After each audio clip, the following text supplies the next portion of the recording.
حضرات گرامی، خطبہ مسنونہ کے بعد قرآن مجید کی بہت ہی مشہور و معروف آیت کریمہ کی تلاوت سے خود کو مشرف کیا ہے پروردگار عالم اپنے مقدس کلام میں بڑے ہی فصیح و بلیغ انداز میں ارشاد فرماتا ہے وَتُعِزُّ مَن تَشَاءُ وَتُذِلُّ مَن تَشَاءُ، میرا رب جسے چاہے عزت دے جسے چاہے ذلت دے۔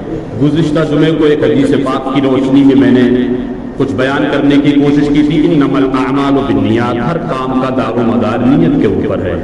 اور آج میں نے جس آیت کریمہ کی تلاوت سے خود کو مشرف کیا ہے وہ ہے اللہ تبارک و تعالیٰ کی طرف سے دی ہوئی عزت اور ذلت کے بارے میں۔ اللہ جسے چاہے عزت دے جسے چاہے ذلت دے۔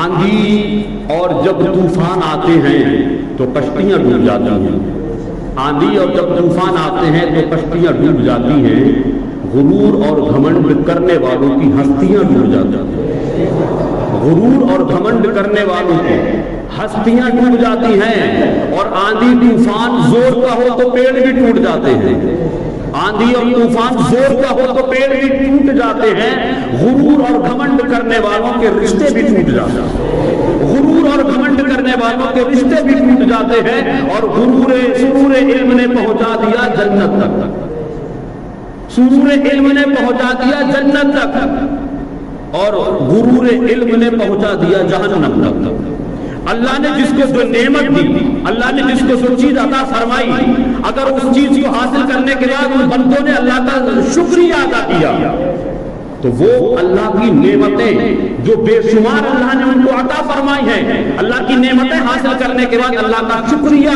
ادا کرنے والے بندوں میں ان کا نام لکھا جاتا ہے۔ اور اللہ کی طرف سے کوئی نعمت مل جائے، وہ نعمت چاہے علم کی شکل میں ہو، وہ نعمت چاہے طاقت کی شکل میں ہو، وہ نعمت چاہے قوت کی شکل میں ہو، وہ نعمت چاہے اولاد کی شکل میں ہو، وہ نعمت چاہے دولت کی شکل میں ہو، وہ دولت وہ نعمت چاہے زمین اور جائیداد کی شکل ہی میں کیوں نہ ہو، یہ سب دیا ہوا تو میرے رب کا ہی ہے۔ اللہ نے تم کو دیا ہے تو تم اللہ کا شکریہ ادا کرو، نہ کہ تم ان چیزوں کو حاصل کرنے کے بعد غرور کرو، گھمنڈ کرو، متکبرانہ زندگی گزارو۔ تو جب تم ان تمام نعمتوں کو حاصل کرنے کے بعد اللہ کا شکریہ ادا نہیں کرو گے، اللہ کی بارگاہ میں یہ کہو گے نہیں میرے مولا تیرا بڑا بڑا احسان عظیم ہے کہ تو نے مجھے اولاد جیسی نعمت عظمیٰ سے مالا مال فرمایا، تیرا بڑا احسان عظیم ہے کہ تو نے مجھے طاقت و قوت والا بنایا، روپیہ پیسے دولت والا بنایا، زمین اور جائیداد پراپرٹی والا بنایا، مولا سب تیرا دیا ہوا ہے، تو ہمیں توفیق دے کہ اس میں سے تھوڑا تھوڑا تیرے نام پہ قربان کرتے رہے۔ یہ اللہ کی بارگاہ میں جب آپ عاجزانہ انداز میں منکسر المزاج ہو کے بن کے رب کی بارگاہ میں یہ دعائیں کریں گے تو انشاءاللہ تعالی آپ جس دولت کو حاصل کرنے کے بعد، جس نعمت کو حاصل کرنے کے بعد اللہ کا شکریہ ادا کرو گے، اللہ اس نعمت میں برکتیں عطا فرمائے گا۔ اگر وہ دولت ہے تو دولت میں برکت ہوگی، اولاد ہے تو اولاد میں برکت ہوگی، زمین ہے تو زمین و جائیداد میں برکت ہوگی۔ شرط یہ ہے کہ اللہ نے تم کو جو دیا ہے اس کو حاصل کر کے اللہ کا شکریہ ادا کرو۔ روم کا ایک بادشاہ قرآن عظیم کی تلاوت کر رہا ہے، اور جب اس آیت کریمہ میں پہنچتا وَتُعِزُّ مَن تَشَاءُ وَتُذِلُّ مَن تَشَاءُ، پہلے کے بادشاہوں میں اچھے بادشاہ بھی گزرے ہیں، اور پہلے کے بادشاہ بڑے بڑے مردود اور ملعون بادشاہ بھی گزرے ہیں۔ ملعونوں پر اللہ کی لعنت ہے، اور جن کو بادشاہت ملی، جن کو حکومت اور اقتدار ملا، اور انہوں نے اللہ کی بندگی کی، اللہ کی عبادت کی، تو اللہ تبارک و تعالیٰ نے ان پر اپنا احسان عظیم فرمایا۔ وہ اللہ کا شکریہ ادا کرنے والے بندوں میں ان کا نام لکھ دیا گیا۔ جب اس آیت کریمہ پر وہ بادشاہ پہنچتا ہے وَتُعِزُّ مَن تَشَاءُ وَتُذِلُّ مَن تَشَاءُ، اللہ فرماتا ہے اللہ جسے عزت دے اسے کوئی ذلیل نہیں کر سکتا، اور جسے وہ ذلیل کرے اسے کوئی عزت نہیں دے سکتا۔ یعنی عزت اور ذلت دینا یہ سب میرے رب کے قبضہ و اختیار میں ہے۔ وہ اس آیت کریمہ پر ہے، اور من ہی من میں وہ اپنے آپ سے کہتا اچھا یہ کام وہ کرتا ہے، یہ تو میں بھی کر سکتا ہوں، میں جسے چاہے مجمع میں کھڑے ہو کے ذلیل کر دوں,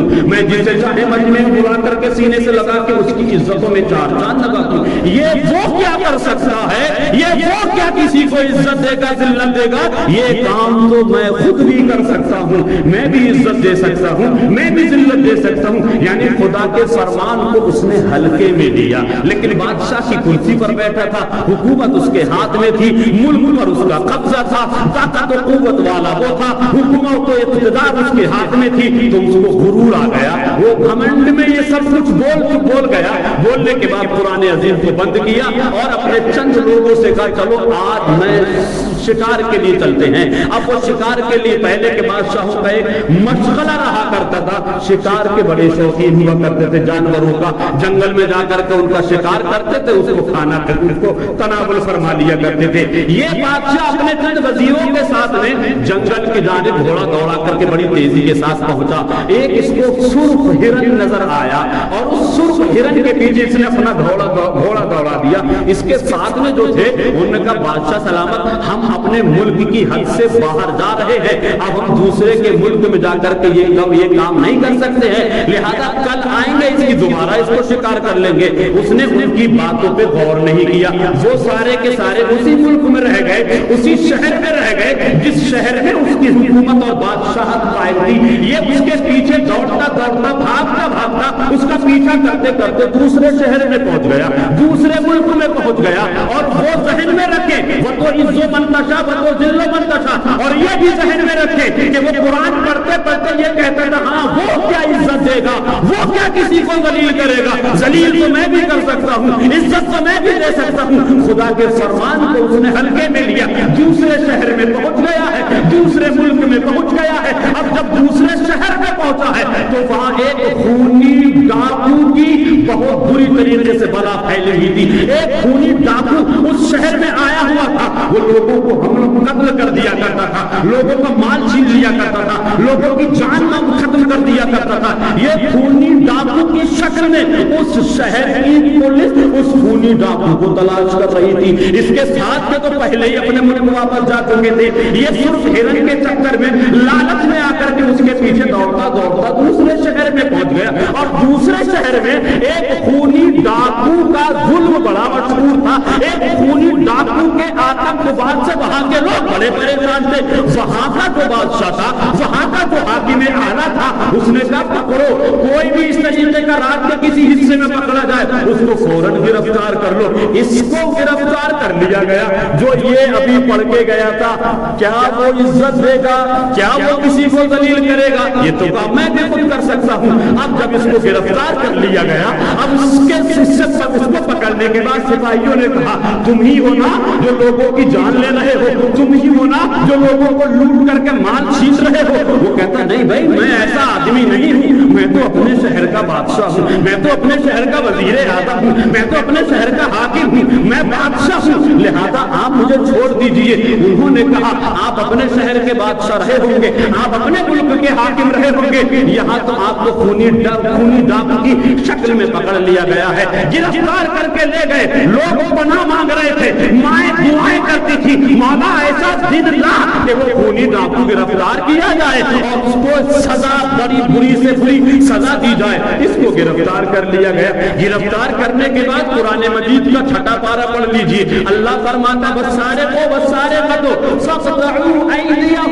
چوری کرنے والا مرد اور چوری کرنے والی عورت اگر چوری کرتے ہوئے پکڑے جائیں فَقْطَعُوا أَيْدِيَهُمَا, اللہ فرماتا ان کے دونوں ہاتھوں کو کاٹ دیا جائے. اب اس کو گرفتار کر لیا گیا. دیکھیں میرا رب کیسے عزتیں دیتا ہے, کیسے ذلتیں دیتا ہے, کیسے انسان کو ذلت اور رسوائی سے بچاتا ہے اور کیسے عزتوں کا تاج رکھ دیتا ہے.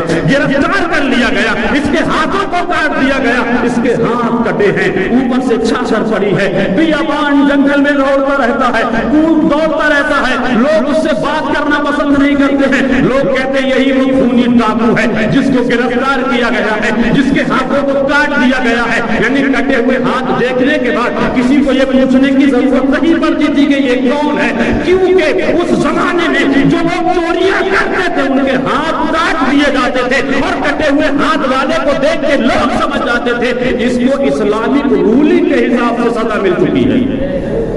ذلیل نہیں کرتے تھے اس کو، اس کی بے عزتی نہیں کرتے تھے، کیونکہ اسلام نے جو قانون نافذ کر دیا اس کے مطابق جس کو جو سزا مل گئی، اب کسی دوسرے کو بولنے کا کوئی حق نہیں ہے۔ ادھر اسی بادشاہ نے جس کے کہنے پر اس کے دونوں ہاتھوں کو کاٹا گیا، اس کی جوان بیٹی نے بڑے دربار میں ایک دن کہا ابا جی میں قرآن کی تلاوت سیکھنا چاہتی ہوں، میں قرآن کی تعلیم حاصل کرنا چاہتی ہوں، لہذا میرے لیے قرآن پڑھانے والے کا انتظام کیا جائے۔ تو بادشاہ نے کہا ٹھیک ہے بیٹی تیرے لیے قاری قرآن کا میں انتظام کرتا ہوں۔ بڑے دربار میں بادشاہ نے کہا تمہاری نظر میں کوئی ہے قرآن پڑھنے والا، تمہاری نظر میں ہے کوئی قرآن کی اچھی تعلیم دینے اور دلانے والا؟ اگر ہو تو مجھے بتاؤ، میں اپنی بیٹی کو قرآن کی تعلیم دلاؤں گا۔ سارے مجمع نے کہا جی حضور ایک آدمی ہے، وہ جب جنگل میں نکلتا ہے اور جب وہ قرآن عظیم کی تلاوت کرتا ہے نا تو اڑتے ہوئے پرندے بھی رک کے اس کی تلاوت سننے پر مجبور ہو جاتے ہیں۔ جب وہ رات کی تنہائیوں میں قرآن عظیم کی تلاوت کرتا ہے تو ماں اپنے بچوں کو گود میں لے کر کے کہتی بیٹا جلدی سے جاگ جا، دیکھ کوئی اللہ والا قرآن عظیم کی تلاوت کر رہا ہے۔ اور یہ وہی شخص تھا جس کے ہاتھ کاٹے گئے تھے، جس کے ہاتھ کاٹے گئے تھے، یہ وہی شخص تھا بیابان جنگل میں قرآن عظیم کی تلاوت کرتا ہے۔ صبح کو حکم ہوا کہ اس کو دربار میں پیش کیا جائے۔ جب اسی کٹے ہوئے ہاتھ والے کو دوبارہ اسی دربار میں پیش کیا گیا تو بادشاہ کہتا تم وہی ہو نا جس کو سزا دی گئی تھی، جس کے ہاتھ کاٹے گئے تھے؟ وہ کہتا ہاں جی میں وہی ہوں، کیا کروں میری قسمت نے مجھے یہاں لا کر کے کھڑا کر دیا ہے۔ اس نے قریب میں بلایا اور بلانے کے بعد کہا میری جوان بیٹی کو قرآن کی تعلیم دو، میری بیٹی کو قرآن عظیم کی تعلیم سیکھنے کا شوق اور ذوق پیدا ہوا ہے۔ کہ ٹھیک ہے حضور میں پڑھانے کے لیے تیار ہوں۔ اپنی بیٹی کو اس نے اس کے سپرد کر دیا ہے۔ قرآن عظیم کی تلاوت چل رہی ہے، پہلا پارہ دوسرا پارہ، تیسرے پارے میں جب دوبارہ وہ اسی آیت کریمہ پر پہنچتا ہے وَتُعِزُّ مَن تَشَاءُ وَتُذِلُّ مَن تَشَاءُ، جو بادشاہ کے زمانے میں اس نے پڑھی تھی، اللہ کے اس حکم کو، اللہ کے اس فرمان کو اس نے ہلکے میں لیا تھا، آج وہ ایک مجرم کی حیثیت سے، بدکار کی حیثیت سے، گناہگار کی حیثیت سے ایک بادشاہ کی جوان بیٹی کو قرآن عظیم کی تلاوت سکھا رہا ہے، قرآن عظیم کی تعلیم سکھا رہا ہے۔ جب دوبارہ وہی سبق آتا ہے جو اس نے کسی زمانے میں پڑھا تھا جبکہ وہ اس وقت بادشاہ تھا، پڑھتا ہے بیٹی پڑھو وَتُعِزُّ مَن تَشَاءُ وَتُذِلُّ مَن تَشَاءُ، جیسے ہی وہ اس آیت کریمہ پر پہنچتا ہے پڑھتا جاتا تھا وَتُعِزُّ مَن تَشَاءُ وَتُذِلُّ مَن تَشَاءُ، یہ اس کی زبان سے الفاظ نکلتے تھے اور دھارے مار مار کے چیخ چیخ کے رونے پر مجبور ہو جاتا تھا۔ بیٹی نے قرآن کو بند کرا، بھاگ ہوئی اپنے ابا کے پاس لوٹی جو کہ اس کا باپ بادشاہ تھا۔ پہنچنے کہتے کے بعد پہنچنے کے بعد کہتی ابا جی دیکھو مجھے قرآن پڑھانے والے کی حالت کو دیکھو، اس کی حالت زار میں کچھ ترس تو کھاؤ۔ وہ مجھے جب اس آیت کریمہ پر پڑھاتا ہے سجدے میں چلا گیا ہے، رو رہا ہے، میں ڈر کر کے اٹھ کر کے چلی آئی ہوں۔ فوراً اپنی بیٹی اپنے باپ کو ساتھ میں لے کے آتی ہے اور آنے کے بعد جب اس سے سارا ماجرا سنتی ہے، سارا ماجرا جب وہ بتاتا ہے وہ شخص جس کے ہاتھ کٹے ہوئے ہیں بادشاہ اپنے وقت کا رہ چکا ہے، اور رہنے کے بعد جب اس نے سارا منظر سنایا، اس کے ساتھ جو ہوا تھا سارا ماجرا سنایا، وَتُعِزُّ مَن تَشَاءُ وَتُذِلُّ مَن تَشَاء کی پوری حقیقت کو جب اس نے بیٹی کے باپ کے سامنے جب بیان کیا تو اس باپ نے کہا خبردار تو نے اللہ کے فرمان کو ہلکے میں لیا، یہ اس کی تجھے سزا مل چکی ہے، اور اگر تو یہ چاہتا ہے کہ اللہ تیرے گناہوں کو معاف فرما دے، تجھ سے جو غلطی ہوئی ہے وہ اللہ رحیم و کریم رحم و کرم فرمایا تجھے، تو اس غلطی سے اس غلطی کو درگزر فرما دے، سچے دل سے توبہ کر لے اور اب کی بارگاہ میں جھکنا، کیونکہ ہم نے سنا ہے ہمارے آقا صلی اللہ علیہ وسلم کی حدیث پاک ہے، آقا فرماتے التائب من الذنب کمن لا ذنب له، گناہوں سے توبہ کرنے والا ایسے ہی ہو جاتا ہے جیسے کہ اس نے کوئی گناہ کیا ہی نہیں۔ میرے عزیز تو سچے دل سے توبہ کو کر، میرا رب بڑا رحیم و کریم ہے۔ جب اس نے اس آیت کریمہ کو پڑھا وَتُعِزُّ مَن تَشَاءُ وَتُذِلُّ مَن تَشَاءُ، سجدے کی حالت میں ہے اور رب کی بارگاہ میں عریضہ پیش کرتا ہے مولا تو رحیم ہے مجھ پہ رحم فرما دے، تو کریم ہے مجھ پہ کرم فرما دے، تو غفور ہے میرے گناہوں کی مغفرت فرما دے۔ میں سچے دل سے توبہ استغفار کرتا ہوں اور اس بات کا اقرار کرتا ہوں رب کی ہی واحد ذات ہے، وہ جسے چاہے عزتوں سے نوازے، جسے چاہے ذلتوں سے نوازے۔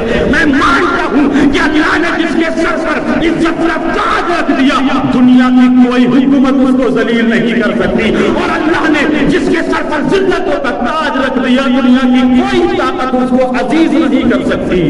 اس نے سچے دل سے توبہ کی، سجدے سے اٹھا، اللہ کا کرم دیکھے، اللہ کی شان دیکھے، اس نے ادھر سچے دل سے توبہ کی، غیب سے اس کے ہاتھ نمودار ہو گئے۔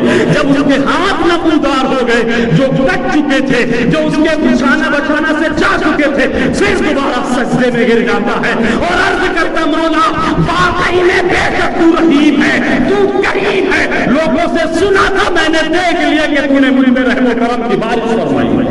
وَتُعِزُّ مَن تَشَاءُ وَتُذِلُّ مَن تَشَاءُ، میرا رب تمہیں جو میرا رب جسے چاہے عزت دے، جسے چاہے ذلت دے۔ اس لیے دوستو اللہ کی جو نعمتیں تمہیں ملی ہے نا اس کا شکریہ ادا کرو۔ اللہ نے طاقت و قوت تمہیں عطا فرمائی ہے، ہمت و جسارت تمہیں عطا فرمائی ہے، روپیہ پیسہ زمین جائیداد پراپرٹی والا تمہیں بنایا ہے، تو اس کا غلط استعمال مت کرو، اس کا ناجائز فائدہ مت اٹھاؤ۔ اللہ نے تمہیں جسم صحیح سلامت دیا ہے تو کم از کم اللہ کی عبادت کے لیے تو اپنے صحیح جسم سے صحیح جسم کا استعمال کر لو۔ اللہ تبارک و تعالی کہ پیارے حبیب صلی اللہ علیہ وسلم ارشاد فرماتے ہیں لوگوں میرے رب کو کون کہتے ہیں؟ یہ کس کی زبان کے الفاظ ہیں؟ ان کی زبان کے الفاظ ہیں جن کے بارے میں بریلی کے امام احمد رضا ارشاد فرماتے ہیں سب سے اعلیٰ و اعلیٰ ہمارا نبی، سب سے بالا و بالا ہمارا نبی، سارے اونچوں میں اونچا سمجھیے جسے ہے اس اونچے سے اونچا ہمارا نبی، سارے اچھوں میں اچھا سمجھیے جسے ہے اس اچھے سے اچھا ہمارا نبی۔ کون دیتا ہے؟ دینے کو منہ چاہیے، دینے والا ہے سچا ہمارا نبی۔ میرے پیارے آقا صلی اللہ علیہ وسلم کے پیارے دیوانوں، آقا فرماتے ہیں میرے رب کو جوانی کی عبادت بہت پسند ہے۔ میرے رب کو کون کہتے ہیں؟ حضور فرماتے ہیں۔ اور ہم جوانی کہاں گزار رہے ہیں؟ والی بال میں گزار رہے ہیں۔ ہم جوانی کہاں برباد کر رہے ہیں؟ کھیل کود میں، ٹائم پاس کرنے میں، نماز کے لیے آپ کے پاس وقت نہیں، اللہ کا ذکر سننے اور کرنے کے لیے آپ کے پاس وقت نہیں۔ یاد رکھیے گا قبر میں 3 سوالوں کے علاوہ من ربوں کا، ماں دینوں کا، ماں پتا فی حقیقت رجل، یعنی قبر میں 3 سوال ہی تو ہوں گے نا۔ ان تینوں سوالوں کے بعد میں اور بھی سوال جواب ہوں گے میدان محشر میں۔ میں نے تمہیں دولت دی کہاں لٹائی؟ یہ سوال ہوگا۔ میں نے تمہیں دولت دی کہاں لٹائی؟ میں نے تمہیں جوانی دی کہاں لٹائی؟